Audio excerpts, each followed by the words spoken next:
আমার বাসায় কাজ করে গেছে পিয়ন, সে এখন 400 কোটি টাকার মালিক। হেলিকপ্টার ছাড়া চলে না। হ্যাঁ, বাস্তব কথা। কি করে বানালো এই টাকা? বেরিয়ে এলো চাঞ্চল্যকর তথ্য।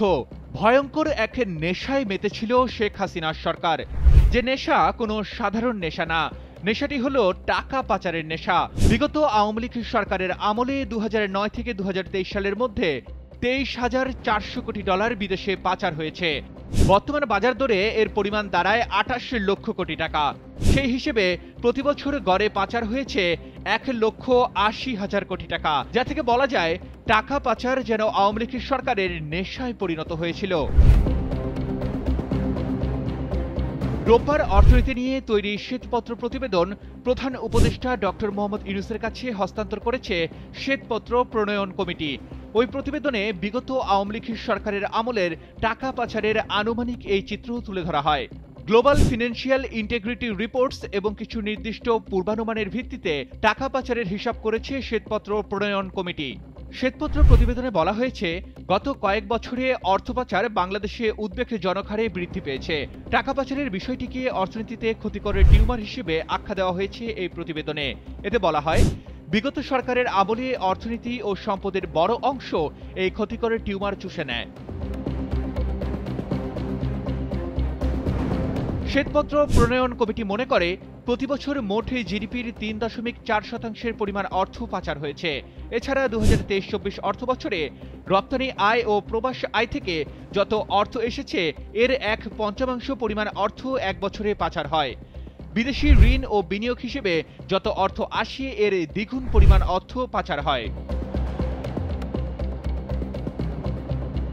শ্বেতপত্র প্রণয়ন কমিটির প্রধান দেবপ্রিয় ভট্টাচার্য প্রধান উপদেষ্টার কাছে এই প্রতিবেদন তুলে দেন। শ্বেতপত্রে ব্যাংক খাত, শেয়ারবাজার প্রকল্পের লুটপাট, রাজনৈতিক উদ্দেশ্যে পরিসংখ্যান ব্যবহার সহ বিভিন্ন দিকে তুলে ধরা হয়। সার্বিক অর্থনীতি সম্পর্কে প্রতিবেদনে আরও বলা হয়েছে, জিডিপির প্রবৃদ্ধির গতি কমছে।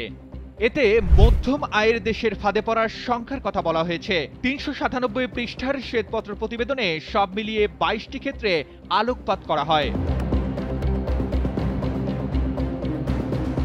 দেশ থেকে কারা কিভাবে কোথায় টাকা পাচার হয়েছে সেই চিত্র তুলে ধরে শ্বেতপত্রে বলা হয়, টাকা পাচারের জন্য দুর্নীতিবাজ রাজনীতিবিদ, ব্যবসায়ী, আর্থিক খাতের ক্রিয়ানক আমলাদের মধ্যে এক ধরনের অনৈতিক চক্র গড়ে ওঠে।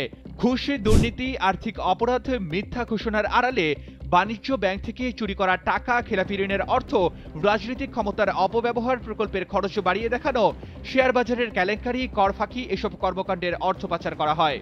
যুক্তরাষ্ট্র, যুক্তরাজ্য, কানাডা, সংযুক্ত আরব আমিরাত, হংকং, মালয়েশিয়া, সিঙ্গাপুর, ভারত সহ করের অভয়ারণ্য নামে পরিচিত ছোট ছোট দেশে বাংলাদেশ থেকে টাকা পাচার হয়েছে। মূলত বাড়ি কিনে এবং ব্যবসায় বিনিয়োগ করে টাকা পাচার করা হয়। অর্থ পাচার নিয়ে গবেষণা করে এমন কিছু আন্তর্জাতিক গবেষণা প্রতিষ্ঠানের উদ্ধৃতি দিয়ে শ্বেতপত্র প্রতিবেদনে বলা হয়, দুবাইয়ে বাংলাদেশিদের 532টি বাড়ি বা সম্পদ আছে, যার মূল্য 37 কোটি ডলার।